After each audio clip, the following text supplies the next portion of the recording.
اب آپ اس مبارک سلسلے کا 19واں حلقہ سماعت فرمائیں۔ اور اسی طرح یہ بھی علم علی رضی اللہ تعالی عنہ اور قضاء علی رضی اللہ تعالی عنہ ہے کہ ایک دفعہ سیدنا عمر رضی اللہ تعالی عنہ کی خدمت میں ایک عورت کا قصہ آیا، زنا کا مسئلہ آیا۔ بہرحال حضرت عمر نے حد جاری کرنے کا فیصلہ فرمایا۔ تو جب حد مارنے کے لیے اس عورت کو پکڑ کے لے جا رہے تھے تو راستے میں سیدنا علی رضی اللہ تعالی عنہ آگے، انہوں نے فرمایا کہ کیا بات ہے؟ انہوں نے کہا یہ عورت ہے، اس پہ حد کا فیصلہ ہو گیا ہے، امیر المومنین نے حکم دیا ہے کہ اس عورت کو لے جاؤ اور حد جاری کرو۔ انہوں نے کہا واپس ہے۔ آپ نے پوچھا کون عورت ہے؟ انہوں نے کہا فلاں عورت ہے، فلاں کی بیٹی ہے، فلاں بیٹی ہے۔ انہوں نے کہا واپس کرو۔ حضرت عمر کی خدمت میں آپ حضرت علی رضی اللہ تعالی نے پوچھا کہ امیر المومنین آپ نے اس عورت پہ حد جاری کرنے کا فیصلہ کیا ہے؟ آپ نے کہا کہ ہاں کیا ہے، شہود ہو گیا، ثابت ہو گیا مسئلہ۔ انہوں نے فرمایا حضرت یہ تو عورت حاملہ ہے، پہلے تحقیق بھی کر لی آپ نے کہ نہیں کر لی کہ عورت کو حمل تو نہیں؟ تو اگر جرم کیا ہے تو عورت نے کیا ہے، اس کے پیٹ میں جو بچہ ہے اس نے کیا جرم کیا ہے؟ آپ اس پر جب حد جاری کریں گے وہ تو مر جائے گا اندر۔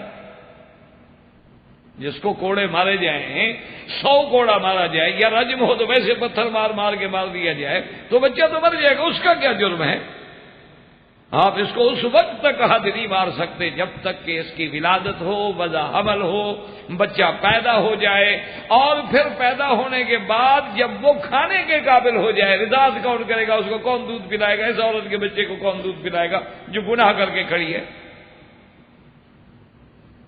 حضرت عمر نے کہا کہ ٹھیک ہے، اور اس کے بعد یہ مشہور مقولہ ہے حضرت عمر کا کہ لولا علی لہلک عمر، یہ حضرت عمر کا تقویٰ ہے اور پرہیزگاری ہے۔ فرمایا علی اگر تم نہ ہوتے تو میں تو آج ہلاک ہو جاتا کہ میں حد جاری کر کے ایک معصوم کو پیٹ میں بغیر گناہ کے مار دیتا، تو پھر میری تو ہلاکت تھی نا۔ حالانکہ حضرت علی کی بھی غلطی نہیں، غلطی اتنی ہے کہ آپ کو حمل کی خبر، اور ایسے واقعات ہو جاتے۔ تو یہ بھی حضرت علی رضی اللہ تعالی عنہ کے علم کی بات ہے کہ حضرت علی رضی، اسی لیے کبھی کبھی حضرت علی ہنستے تھے، فرماتے تھے کہ بھائی اب تو بعض ہمارے مخالف بھی ہمارے علم کے قائل ہو گئے۔ کبھی کبھی غصے میں آگے کہتے ہیں حضرت معاویہ رضی اللہ تعالیٰ سے جھگڑا تھا تو انہوں نے کہا کیسے؟ انہوں نے کہا کہ حضرت معاویہ نے مجھ سے خط لکھا ہے اور پوچھا ہے کہ خنثی مشکل جو ہے اس کے بارے میں میراث کا فیصلہ کیسے کریں۔ حالانکہ اسی سے اندازہ لگا دو کہ اگر حضرت معاویہ کے دل میں بغض ہوتا تو مسئلہ حضرت علی سے پوچھتے۔ وہ تو جھگڑے ہیں برادری میں، بھائیوں میں، خاندانوں میں، برابر کے لوگ ہیں۔ معاویہ ابن ابی سفیان ہے، اور سفیان کون ہے؟ ابن عبد المطلب ہے۔ علی کون ہے؟ ابن ابی طالب ہے۔ ابی طالب کون ہے؟ ابن عبد المطلب ہے۔ وہ تو ایک خاندان کے لوگ ہیں، ان میں تو بڑے بڑے بھائیوں میں بھی جھگڑے ہوتے ہیں، ماں باپ میں بھی ہوتے ہیں، باپ بیٹے میں بھی ہوتے ہیں۔ ہمیں تو گستاخی کرنے کا کوئی حق نہیں کہ کسی کے بارے میں بھی زبان کھول سکے، وہ تو برابر کے لوگ تھے۔ تو اگر حضرت معاویہ سیدنا معاویہ رضی اللہ تعالی عنہ کے دل میں نعوذ باللہ کوئی ذرے کے برابر بھی ایمان سے کہیں بغض ہوتا تو مسئلہ حضرت علی سے پوچھتے، اور صحابہ نہیں تھے۔ مسئلہ یہ تھا کہ خنثی کہتے ہیں جسے آپ کہتے ہیں خسرا، جسے آپ کہتے ہیں نا خسرا یا ہیجڑا۔ آپ کو انڈیا والوں کو تو پتا ہوگا، وہاں تو ہیجڑے یا الیکشن بھی لڑتے ہیں باقاعدہ، بلکہ ایک دفعہ ہجڑا کانفرنس بھی ہوئی تھی۔ انہوں نے کہا ہم بھی تیسری طاقت ہیں دنیا میں، یعنی 2 طاقتیں تو پہلے ہیں نا، ایک مرد کی ایک عورت کی، تو انہوں نے کہا ہم بھی تو تیسری طاقت ہیں نا آخر دنیا میں، تو ہم کیوں نہ لڑیں؟ تو بہرحال اس کے مسئلے میں حضرت معاویہ نے پوچھا کہ بندہ مر گیا ہے، اس کو جہاں اس نے بیٹے بیٹیاں چھوڑی ہیں وہاں اس کی ایک جو ہے وہ خنثی ہے، وہ خسرا ہے، اب اس کو میراث کیا دیں؟ لڑکے کا دیں کہ لڑکی کا دیں؟ ہم اس الجھن میں آ گئے ہیں کہ اس کا جو ہے وہ ایک اولاد وہ ہے بیچارہ خسرا، یعنی نہ مرد ہے نہ عورت ہے، ہجڑا ہے، تو اس کو میراث کس کا دیں؟ لڑکے کا دیں لڑکی کا دیں؟ ہم کیا کریں؟ تو حضرت علی رضی اللہ تعالی عنہ نے لکھا کہ حضرت معاویہ اس کا ملاحظہ کروائیں کہ مادہ طریق و مبالغی، اس کے پیشاب کرنے کی جگہ کیسی ہے، عورت کی طرح ہے یا مرد کی طرح ہے؟ اگر عورت کی طرح ہو تو عورتوں والا حصہ دو، اور مرد کی طرح ہو تو لڑکوں والا حصہ دو۔ کہ اس کا فیصلہ جو ہے ہم اس طرح کریں گے. تو یہ قضا جو تھی یہ بھی سیدنا علی رضی، حالانکہ بہت بڑا مشکل مسئلہ تھا. اور پھر زندگی میں پہلی دفعہ جو مسئلہ پیش ہے نا، اب تو ہمارے لیے بھی آسان ہے نا، حضرت علی نے فرما دیا، ہم نے کتاب میں پڑھ لیا، اب تو کوئی مشکل نہیں ہے. وہ مسئلہ مشہور ہے نا کہ ابھی چند دنوں پہلے وہ عبد القدیر خان صاحب ہیں نا جنہوں نے ایٹم بم وغیرہ بنایا تھا، تو اس سے کسی نے پوچھا کہ جناب آپ تو ریٹائر ہو گئے، تو اب اس کا کیا ہوگا؟ اس نے کہا بنانا مشکل تو بنانا تھا، اب تو وہ فیڈ ہو گیا، پاکستان کا ایک 8 میٹرک پاس لڑکا بھی بنا سکتا ہے. اس نے کہا اب کیا مشکل ہوگی، اب تو عبد القدیر خان کی ضرورت نہیں ہے کسی کو، کہ اس کو فارمولہ بنا کے ہم نے فیڈ کر دیا کمپیوٹرز میں آ گیا، اب تو کوئی بھی میٹرک پاس لڑکا بیٹھ جائے، پڑھتا جائے، بڑھاتا جائے، اس میں کیا ہوگی. بات تو تب تھی جب نہیں بنا تھا، نسخہ تو تب مشکل ہوتا ہے جب نہ بنا ہو، بننے کے بعد تو آپ لاکھ بنا لیں. تو اس لیے حضرت علی کا اس دور میں فتویٰ دینا جو ہے وہ کوئی آسان بات نہیں تھی رضی اللہ تعالی.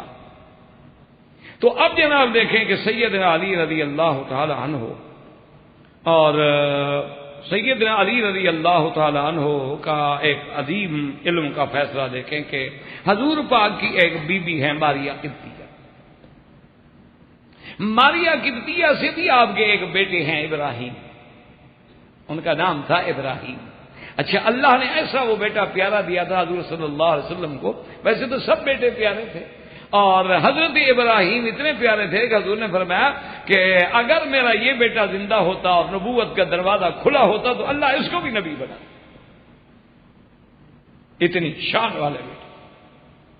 اس بی بی کے گھر میں، بی بی ماریہ قبطیہ کے گھر میں، ان کے ملک سے ان کا ایک دور پار کا رشتہ دار تھا، وہ بھی ساتھ آیا تھا. چونکہ حضور صلی اللہ علیہ وسلم کو یہ کنیز تھی، ہدیہ کیا تھا بادشاہ بقوقس نے، پھر حضور نے ان کو آزاد کر دیا اور بیوی بنا لیا. تو وہ بھی غلام ساتھ آئے تھے ان کے، اور وہ آپس میں کچھ دور کے رشتہ دار بھی تھے، اور وہ حضرت بی بی ماریہ کے گھر آتے تھے. تو کسی بدبخت نے حضور پاک کی خدمت میں آ کے شکایت کر دی، یا کسی صحابی نے، اللہ عالم، ان کو غلطی ہو گئی، یا کسی منافق نے. اگر منافق ہے تو وہ تو بدبخت ہے، اور اگر صحابی ہے وہ پاک ہے، لیکن اس سے غلطی ہو سکتی ہے، انسان ہے. انہوں نے آگے عرض کر دیا، انہوں نے کہا کہ یا رسول اللہ، جب آپ گھر میں نہیں ہوتے تو ماریہ قبطیہ کے گھر میں فلاں شخص جو ہے آتا ہے، تو آپ کی عدم موجودگی میں وہ کیوں آتا ہے؟ یعنی اگر اس کی نیت صحیح ہے تو جب آپ وہاں موجود ہوں وہ آئے، لیکن جب آپ وہاں بی بی ماریہ کے گھر میں نہیں ہوتے ہیں تو وہ آتا ہے، جب آپ ہوتے ہیں تو نہیں آتا. اچھا، اصل بات یہ تھی وہ بیچارہ ڈر کے مارے نہیں آتا تھا کہ حضور کے سامنے کیسے آئے. ادب بھی ہوتا ہے نا، کچھ ادب بھی ہوتا ہے، کچھ لحاظ بھی ہوتا ہے. بہرحال حضور کو جب یہ پتہ چلا تو حضور تو سخت غیرت والے تھے، اس لیے حضور نے فرمایا، ایک صحابی نے کہا کہ یا رسول اللہ، میری غیرت برداشت نہیں کرتی کہ میں بیوی کے ساتھ نعوذ باللہ کوئی گناہ ہوتا دیکھوں اور گواہ بلانے کے لیے جاؤں. آپ نے فرمایا انا اغیر منک واللہ اغیر منی. آپ نے فرمایا سعد کیا کہہ رہے ہو، میں تم سے زیادہ غیرت والا ہوں اور اللہ سب سے بڑے غیرت والے. تو حضور تو بہت بڑے غیرت والے تھے. حضور نے حضرت علی کو بلایا، آپ نے فرمایا کہ فلاں شخص جو معبور، جو بی بی ماریہ قبطیہ کے گھر میں آتا ہے، جا کے قتل کرو. اللہ کے نبی کے گھر میں خیانت کرے اور میری عدم موجودگی میں میرے گھر میں آتا ہے، بس جا کے قتل کرو. اچھا، تعزیر میں جو چاہے قاضی سزا دے سکتا ہے، کبھی تعزیر تو حد سے بھی بڑھ جاتی ہے. تو بہرحال حضرت علی رضی اللہ تعالیٰ عنہ فرماتے ہیں کہ میں نے تلوار لی اور نکل پڑا، ڈھونڈتے ڈھونڈتے ڈھونڈتے پوچھتا گیا کہاں ہوگا کہاں ہوگا. آخر مجھے لوگوں نے بتایا کہ فلاں صحابی کا جو باغ ہے نا، اس باغ میں اکثر جاتا ہے اس ٹائم کو، وہاں جا کے کھجوریں وغیرہ بھی کھاتا ہے اور کہیں بیچارہ چھاؤں میں سو بھی جاتا ہے، ٹھنڈا پانی بھی پی لیتا ہے.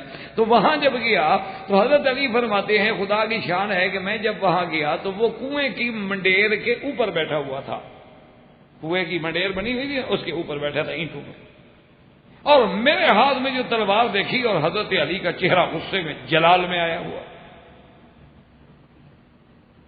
تو میں نے یوں تلوار نکالی، میں نے کہا عدو اللہ، اللہ کے دشمن، تم نبی کے گھر میں جاتے ہو بغیر اس کی اجازت کے اور بغیر حضور کے موجودگی کے؟ وہ کہتے ہیں وہ تو بیچارہ ایسا ڈرانا، بس یوں جو گرا نا غریب، تو اس کے کپڑے جو تھے نا سارے گردن میں جا پڑے، وہ تو ننگا ہو گیا غریب۔ وہ کہتے ہیں میں نے دیکھا وہ تو مرد ہی نہیں بیچارہ، وہ تو خنثی ہے۔ حضرت کہتے ہیں میں نے تلوار روک دی، میں نے کہا چلو اڑ کے بھاگ جاؤ بس۔ وہ بیچارہ اڑ کے بھاگ گیا۔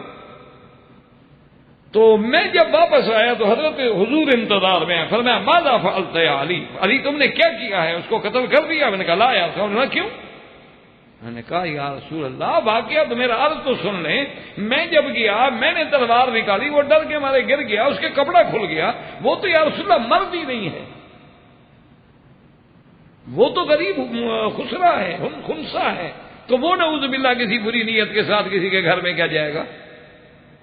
تو حضور نے فرمایا احسنت یا علی، آپ نے فرمایا علی تم نے بہت اچھا کیا ہے، تم نے بہت اچھا کیا ہے۔ حضور نے اتنی داد دی اور فرمایا کہ اچھا بہت اچھا ہوا علی، اگر وہ قتل ہو جاتا تو میرے حکم سے ناحق قتل ہو جاتا نا، اللہ کے نبی کے حکم سے ایک آدمی ناحق مارا جائے۔ تو آپ نے فرمایا کہ علی تم نے بہت اچھا کیا۔ حضور اتنے خوش ہوئے کہ حضور صلی اللہ علیہ وسلم نے حضرت علی کو دعائیں۔ تو یہ بھی حضرت علی رضی اللہ تعالی عنہ کو شرف ملا۔ اور اسی طرح آپ دیکھیں کہ حضرت علی رضی اللہ تعالی عنہ کو یہ مقام بھی صرف حضرت علی رضی اللہ تعالی عنہ کو ملا ہے۔ یاد رکھیں کہ جب سب سے پہلے حج کے موقع پر حج فرض ہوا ہے، یوں یاد رکھو 8 ہجری میں، پہلا حج آیا ہے 9 میں، 8 ہجری میں تو آیت اتری، پہلا حج جو آتا تھا حج کا مہینہ وہ بنتا ہے 9 ہجری میں۔ حضور سرکار دو جہاں صلی اللہ علیہ وسلم نے امیر الحج بنایا سیدنا ابو بکر صدیق رضی اللہ تعالی عنہ، اور حضرت ابو بکر جب روانہ ہو گئے تو آیات اتری کہ انما المشرکون نجس فلا يقربوا المسجد الحرام بعد عامهم هذا۔ اللہ نے فرمایا میرا مدنی اب اعلان کر دیں کہ مشرکی جو ہیں پلید ہیں، اس سال کے بعد ان کو اللہ کے حرم میں داخلے کی اجازت نہیں، ممنوع۔ تو یہ برات عن المشرکین کا جو اعلان ہے تو حضور نے حضرت علی کو کیا۔ اس کی وجہ یہ تھی کہ اس دور میں یہ قاعدہ تھا کہ اتنے بڑے فیصلے جو ہیں یا تو بادشاہ خود کرے یا بادشاہ کا کوئی قریبی رشتہ دار فیصلہ کرے، بیٹا ہے، بھائی ہے، چچا ہے، وہ فیصلہ کرے، وہ دوسرے کا فیصلہ لوگ نہیں مانتے تھے۔ تو حضرت علی رضی اللہ تعالی عنہ کو یہ شرف ملا کہ حضور صلی اللہ علیہ وسلم کے برات عن المشرکین کے اعلان میں نائب بن کے آنے والے حضرت علی۔ اور اس کے بعد پتہ ہے دوسرا فیصلہ حضور نے حکم دیا کہ علی رضی اللہ تعالی، جب بھی حضرت علی کا نام آئے کہیں رضی اللہ عنہ، جب صحابہ کا نام آئے دل میں کہہ دیں رضی اللہ عنہ، اور جب میرے محبوب کا نام آئے تو صلی اللہ علیہ وسلم، یا پھر اللہم صلی علی پورا درود شریف پڑھ لے تو سبحان اللہ، وہ تو پھر بہت بڑی سعادت۔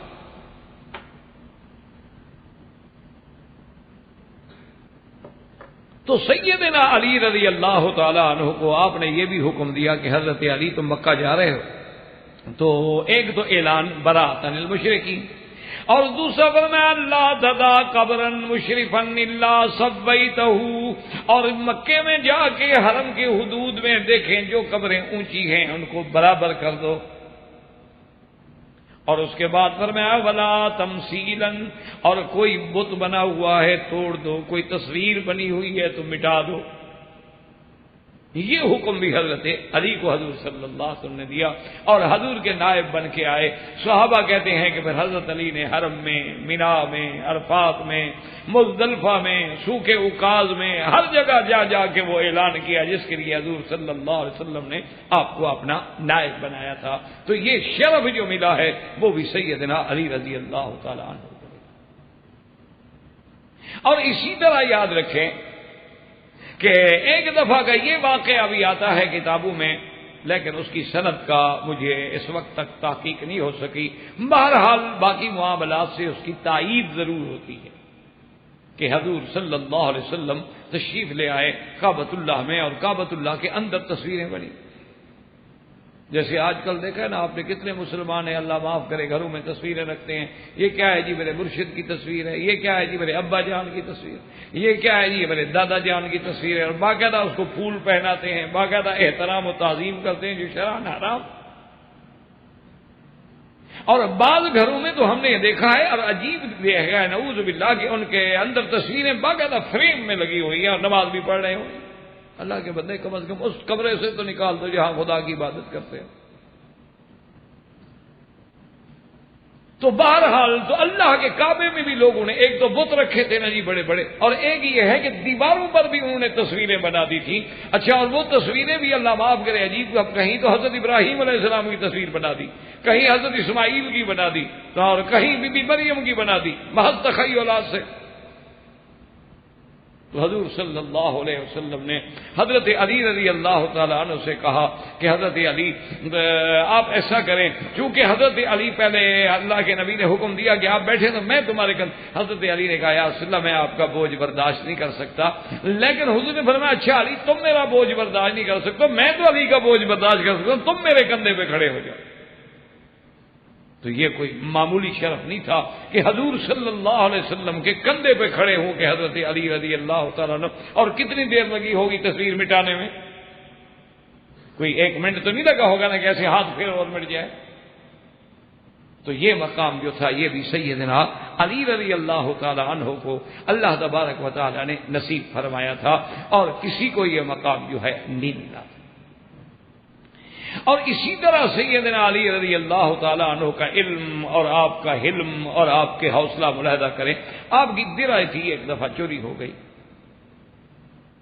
درع کا معنی ہوتا ہے یہ پہلے زمانے میں تلواروں کی لڑائی ہوتی تھی نا، تلواریں، نیزے، تیر، تو لوگ لوہے کی زرہ جسے ہم کہتے ہیں زرہ پوش فلاں بندہ جو ہے جی زرہ پہنے ہوئے ہے، تو وہ یہاں چڑھا لیتے تھے تاکہ کوئی تیر لگے یا کوئی تلوار لگے تو آگے لوہے کی زرہ ہے. اور وہ چھوٹے چھوٹے کڑیوں کی بنی ہوتی تھی، بڑی بڑی قیمتی ہوتی تھی. اور سب سے پہلے یہ موجودہ اللہ نے حضرت داؤد علیہ السلام کو دیا تھا، جس کا قرآن پاک میں ذکر ہے کہ وَأَلَنَّا لَهُ الْحَدِيدَ أَنْ اعْمَلْ سَابِغَاتٍ وَقَدِّرْ فِي السَّرْدِ. اللہ نے حکم دیا کہ حضرت داؤد علیہ السلام یہ میری کرم ہے کہ ہم نے آپ کے لیے لوہے کو نرم کر دیا ہے کہ لوہے کو آگ میں نہیں ڈالنا پڑتا، بلکہ حضرت داؤد کے ہاتھ میں آنے کے بعد لوہا موم ہو جاتا ہے، جدھر چاہو بول دو. اس سے جو ہے تو سب سے پہلے اس صنعت کا علم جو ہے اللہ نے حضرت داؤد علیہ السلام کو دیا. اور اس کے بعد پھر یہ چلتا آیا. تو پھر پہلے زمانے میں یہ جتنی کسرا کی فوجیں ہیں، روم کی فوجیں ہیں، یونان کی فوجیں ہیں، عرب کے پرانے دور میں یہ سارے لوگ جو تھے زرہ پوش تھے. اور پھر وہ زرہیں بدلتی گئیں قیمتی ہوتی گئیں. آج کل بھی بلٹ پروف جیکٹ پہن لیتے ہیں لوگ اندر سے، متبادل تو آج کل بھی دنیا میں اس کے بن گئے ہیں کہ وہ جیکٹ ہوتی ہے اندر پہنے گولی نہیں لگتی آپ کو. لیکن مزید پہ وقوفی والی بات ہے، بہت جب آنی ہو نا تو آنکھوں میں لگ جائے گی گولی. کوئی ضروری ہے کہ بلٹ والی جگہ لگے؟ جی ہاں، آپ نے جیکٹ پہنی ہوئی اگلا پاگل ہے. آپ جتنے انتظام کرتے ہیں نا عقل عیار ہے اس کو توڑ لیتی ہے. تو اس لیے سیدھی بات کیوں نہ کرو بھی اللہ پر ایمان رکھو کہ موت کا ایک وقت مقرر ہے. ان اجل اللہ اذا جاء لا یؤخر. جب اس نے آنا ہے دنیا کی کوئی طاقت اس کو نہیں روک سکتی. آپ دیکھیں نا ایمان سے کئی دفعہ ایکسیڈنٹ ہوتے ہیں، اللہ محفوظ رکھے، اللہ ہر مسلمان کو ان کے بچوں کو حفاظت فرمائے. تو اس سے پوچھے نا، وہ کہتا ہے ڈرائیور کہتا ہے خدا کی قسم مجھے نظر ہی کچھ نہیں. اچھا کبھی وہ کہتا ہے جی مجھے ایسے نظر آئے کہ میرے آگے کوئی بندہ ہے، میں اس کو بچانے کے لیے مڑا اور ایکسیڈنٹ ہو گیا، کوئی بندہ بھی نہیں. اسی لیے اپنا عربوں کا ایک محاورہ ہے کہ اذا جاء القدر عمی البصر، کہ جب تقدیر کے فیصلے آ جاتے ہیں تو پھر آنکھیں اندھی ہو جاتی ہیں، پھر آنکھوں کو کچھ نظر نہیں آتا، وہ کام کرتی نہیں. تو اس لیے ہمیشہ بہرحال تو حضرت علی رضی اللہ تعالی عنہ کی درع جو تھی، وہ آپ کی زرہ جو تھی وہ چوری ہوئی. آپ جنگ صفین کے موقع پہ جب واپس آئے تو آپ نے دیکھا کہ وہ زرہ جو ہے وہ ایک یہودی کے پاس ہے. ہر آدمی اپنی چیز کو تو پہچانتا ہے، اپنی چیز کو تو آدمی لاکھوں، اب یہاں 4 ٹیپ ریکارڈر رکھے ہوں گے، جس کا جو ہے وہ اپنا پہچانے کے، چاہے ایک رنگ کے بھی کیوں نہ ہو. قلم ایک رنگ کے بھی کیوں نہ ہو، خدا کی قدرت ہے، اللہ پاک نے ایک عقل دیا ہے، شعور دیا ہے بندے کو۔ حضرت علی نے دیکھا تو پہچان لی۔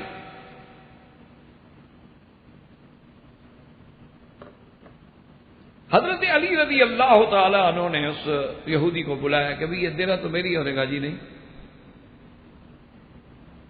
آپ نے فرمایا درہ میری ہے خدا کے بندے، چوری ہو گئی، انہوں نے کہا جی نہیں آپ کی نہیں، آپ کی ہے تو کورٹ میں جائیں۔ دیکھیں نا اس دور میں بھی کتنا انصاف ہے۔ لوگ تو کہتے ہیں نا کہ مسلمانوں میں قانون نہیں ہے، ڈسپلن نہیں ہے، جمہوریت نہیں ہے۔ قانون ہمیں وہ سکھاتے ہیں جو قانون کے توڑنے کے سب سے بڑے ماہر ہیں، خدا کی قدرت۔ امن ہمیں وہ سکھاتے ہیں، جانوروں پہ رحم کرنا سکھاتے ہیں، انسانوں پہ بم برساتے ہیں۔ اللہ عقل دے، اب کیا کہہ سکتے۔ تو بہرحال جناب یہ ہے کہ حضرت علی رضی اللہ تعالیٰ دیکھیں کتنا بڑا انصاف ہے، ورنہ وہ خلیفہ ہے، وقت ہیں، چاہے اور یہودی ہے آگے کافر ہے، 1 منٹ میں اس کو سیدھا کر دیں اور کچھ ٹھیک ہے بھائی، یہودی کی بات تو درست ہے کہ کورٹ میں جائیں، بات تو ٹھیک کہہ رہا، غصہ کوئی نہیں۔ حضرت نے قاضی شریح تھے آپ کے زمانے میں، ان کی عدالت میں درخواست پیش کی، ان نے دونوں کو بلا لیا۔ حضرت علی رضی اللہ تعالیٰ نے اسے پوچھا ہاں حضرت فرمائیں آپ کا کیا دعویٰ ہے؟ انہوں نے فرمایا کہ میری زرہ ہے اور بڑی قیمتی تھی، اور فلاں موقع پہ وہ میری زرہ جو تھی وہ چوری ہو گئی، اتنا عرصہ میں ڈھونڈتا رہا، تلاش کرتا رہا، مجھے نہیں ملی۔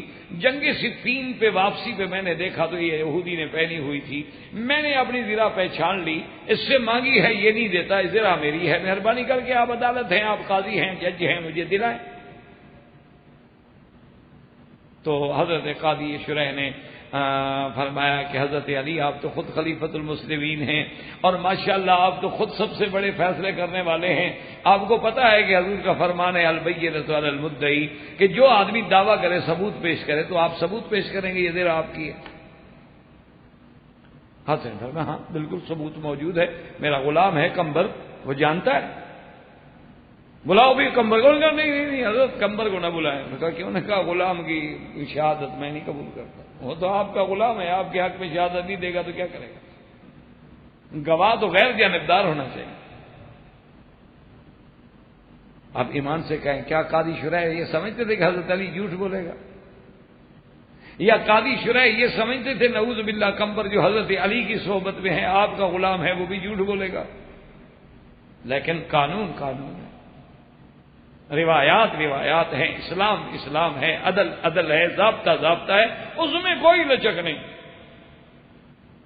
حضور رحمتیں دو جہاں ہیں، لیکن ایک عورت کے ہاتھ کٹنے کا لیے فیصلہ آیا، اور حضرت اسامہ نے آگے تھوڑی سی سفارش کر دی کہ یار ذرا یہودی عورت ہے، ہماری مسلمان بھی تو نہیں ہے نا، غیر مسلم ہے، دوسرے قبیلے کی عورت ہے، اگر آپ تھوڑی سی رعایت کر دیں ہو سکتا ہے وہ لوگ مسلمان ہو جائیں۔ حضور فرمایا اسامہ اچھا اتجترئ فی حدود اللہ، تمہیں اتنی جرت ہو گئی ہے کہ اللہ کے حدود میں سفارش کرو، اللہ کے قانون کو توڑو، تمہیں یہ جرت کیسے ہوئی؟ لو کان فاطمہ بنت محمد اعاذہ اللہ سرقت لقطعت یدہا، اگر میری بیٹی فاطمہ بنت محمد مصطفیٰ بھی چوری کرے تو میں ہاتھ کاٹ دوں۔ یہ ہے اسلام، یہ ہے قانون، یہ ہے ضابطہ، یہ نہیں کہ بڑے آدمی کے لیے اور قانون ہو اور چھوٹے کے لیے اور قانون۔ تو اب جناب دیکھیں کہ حضرت علی انہوں نے کہا اچھا، حضرت نے کہا حضور قاضی صاحب ایک بات یہ ہے کہ میرا بیٹا جو ہے نا بڑا بیٹا حضرت حسن، وہ بھی جانتے ہیں کہ یہ زرہ میرے۔ انہوں نے کہا حضرت وہ اس کی گواہی بھی نہیں قبول ہو سکتی، وہ آپ کا بیٹا ہے، بیٹا تو باپ کے حق میں گواہی دیتا ہی ہے۔ تو حضرت نے کہا قاضی صاحب پھر میرے پاس اور تو کوئی گواہ نہیں۔ انہوں نے کہا جی دوسری بات تو پھر یہی ہے کہ وہ قسم کھا، انہوں نے کہا قاضی صاحب یہودی کی قسم کا کیا اعتبار ہے؟ یہ یہودی ہیں، یہ تو ایسی قوم ہے اللہ معاف کرے مکار عیار غدار کہ ان کی تو تاریخ ہے جھوٹ سے، اللہ کے قرآن میں جھوٹ بولنے والے، تورات بدلنے والے ان کی۔ تو انہوں نے کہا جی پھر آپ کا مقدمہ خارج، پھر ذرا اسی کی ہے۔ حضرت علی رضی اللہ تعالیٰ عنہ مسکراتے ہوئے باہر نکلے اور کہا الحمدللہ، اللہ تیرا شکر ہے ابھی علی کے زمانے میں بھی اتنے اچھے قاضی موجود ہیں جو امیر المومنین کو بھی بندہ سمجھتے ہیں، انسان سمجھتے ہیں، مجھے وہ اتنا ما فوق البشر ہستی نہیں سمجھا کہ میرے حق کے لیے قانون بدل دیں یا اسلام کو بدل دیں، اللہ تیرا بڑا شکر ہے۔ اب دیکھیں حضرت علی خوش ہو رہے ہیں کہ انصاف تو ہوا ہے نا میری خلافت میں، میری خلافت میں کسی قاضی نے ناجائز فیصلہ تو نہیں کیا نا، کسی کو یہ جرت تو نہیں ہوئی نا کہ میرے لیے فیصلہ بدل دے۔ اور بعض روایات میں آتا ہے کہ ابھی تھوڑی سی دیر گزری، حضرت علی ابھی عدالت کے احاطے میں نکل رہے تھے، قاضی شرح بھی ساتھ تھے، آپ کو چھوڑنے کے لیے جا رہے تھے، تو وہ یہودی دوڑتا ہوا آیا اور اس نے قاضی کے پاس آ کے کہا، اس نے کہا قاضی صاحب واللہ اللہ کی قسم ہے یہ زرہ جو ہے حضرت علی کی ہے۔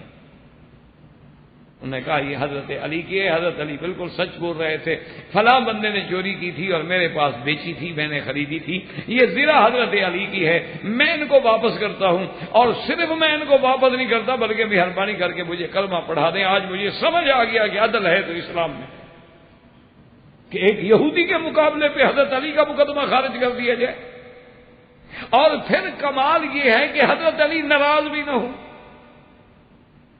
حضرت علی رضی اللہ تعالیٰ عنہ کو بالکل غصہ ہی نہ آئے۔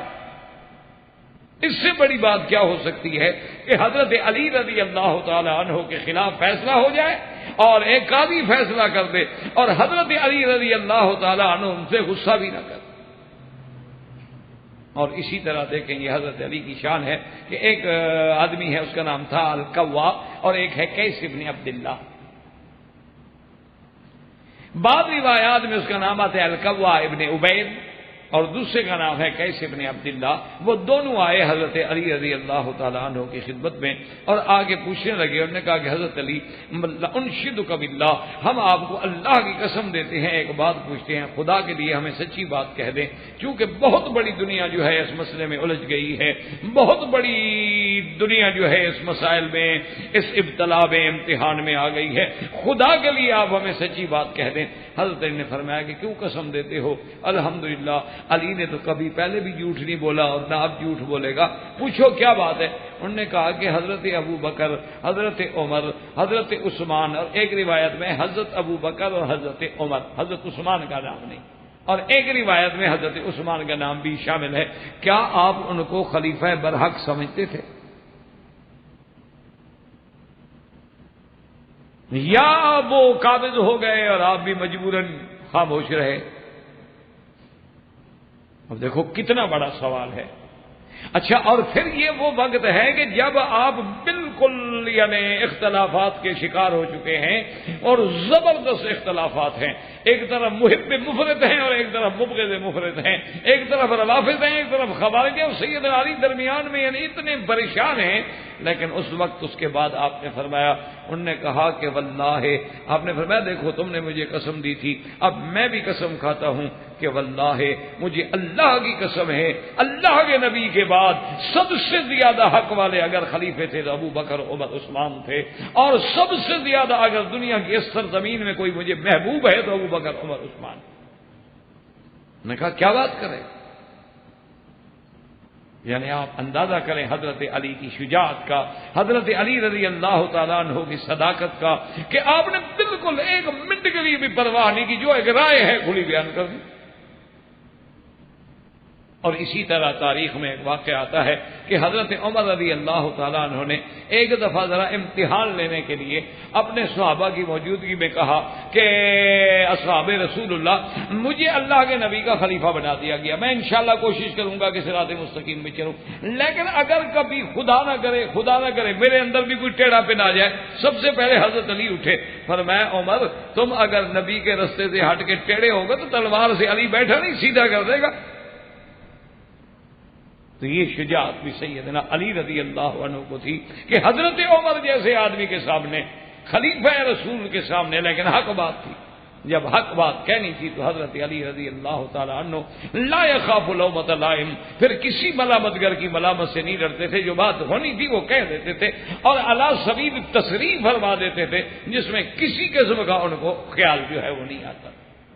اور اسی طرح حضرت علی رضی اللہ تعالیٰ عنہ کو اللہ نے وہ جمال دیا تھا، اللہ نے وہ کمال دیا تھا، اللہ نے وہ مناقب دیے تھے، اللہ نے وہ فضائل دیے تھے کہ ایک لفظ بھی اگر میرے نبی کا سامنے آ جائے تو کافی ہے۔ حضور نے فرمایا اقرأکم ابی، کہ قرآن پڑھنا ہو تو ابی سے پوچھو، اور فرمایا اقضاکم علی، اور فیصلہ کرانا ہو تو پھر میرے علی سے فیصلہ کراؤ، یہ قرآن و سنت کے مطابق فیصلہ کرنے والا ہے۔ وآخر دعوانا ان الحمد للہ رب العالمین وصلی اللہ تعالی علی خیر خلقہ سیدنا محمد وعلی آلہ وصحبہ اجمعین۔ احباب کرام، اس کے بعد اب آپ اس مبارک سلسلے کی CD نمبر 20 سماعت فرمائیں۔